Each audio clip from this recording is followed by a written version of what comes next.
ముందుగా ఫ్రై ముక్కలు చూద్దామండి. ఫ్రైకి ఒక హాఫ్ స్పూన్ పసుపు, 1 స్పూన్ కారం, ఒక హాఫ్ స్పూను సాల్ట్ వేసాను.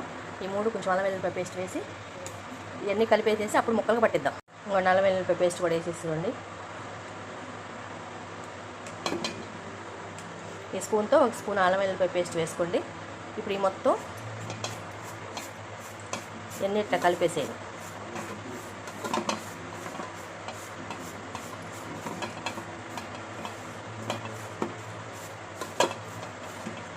ఇట్లా పేస్ట్ లాగా కలిపేసాం కదా.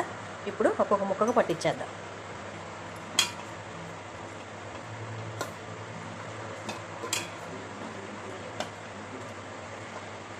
ముళ్ళులు ఉన్నాయండి. పెద్ద ముక్క అయినా కూడా అక్కడ పెద్ద ముళ్ళులు కనబడుతున్నాయి. ముళ్ళులు గుచ్చుకోకుండా జాగ్రత్తగా మొత్తం అప్లై చేసుకోండి.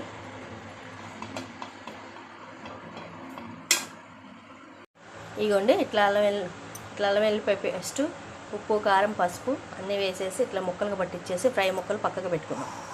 ఈ చక్కగా మ్యారినేట్ అయిన తర్వాత అప్పుడు ఫ్రై చేసుకుందాం. ఇదిగోండి ఫిష్ ఫ్రైకి నూనె పెట్టాను, ఆయిల్ పెట్టాను. స్టవ్ మీద ముక్కలు పెట్టి ఆయిల్ పోస్తున్నాను. ఆయిల్ హీట్ ఎక్కింది. ముక్కలు వేయించేసుకున్నాం.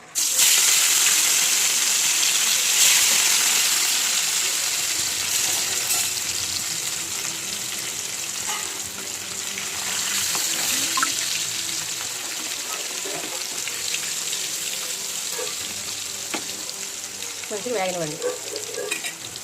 ఇవ్వండి ఫిష్ ముక్కల మధ్యలో ఇట్లా ఒకసారి తిరగేయండి. తిరగేసిన తర్వాత మళ్ళీ మంచిగా వేగనివ్వండి. ఇవ్వండి ఇట్లా చూడండి ఫిష్ ముక్కలు వేగిని ఇప్పుడు తీసేసుకుందాం.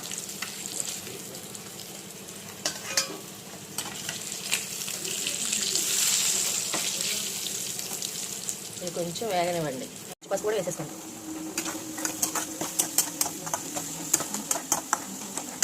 ఫ్రైకి ఉల్లిపాయలు మొత్తం ఆనియన్స్ వేయకపోతే ఇందులో కొంచెం కారం, ఉప్పు, అల్లం వెల్లిపాయ పేస్ట్ వేసాను. మంచిగా వేగిపోయినాయి చూడండి. ఎవరెవరు ఉప్పు కారం తినేటట్టుంటే ఎవరు ఎట్లా తింటారో ఉప్పు కారం దానికి తగ్గట్టు వేసుకోండి. ఇప్పుడు ఇందులో వేసేసేయండి ఫిష్ ముక్కలు.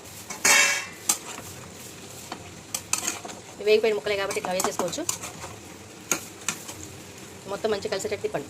ఇదిగోండి ఇంట్లో పట్టుకున్న మసాలా పొడి, దాల్చిన చెక్క, లవంగాలు, యాలకులు, ఇలాచీ, దాల్చిన చెక్క, లవంగాలు, ధనియాలు, స్టార్ అనాస, ఈ 4 కలిపి మసాలా పొడి పట్టిందండి. మసాలా పొడిది అది వేసేసుకోండి.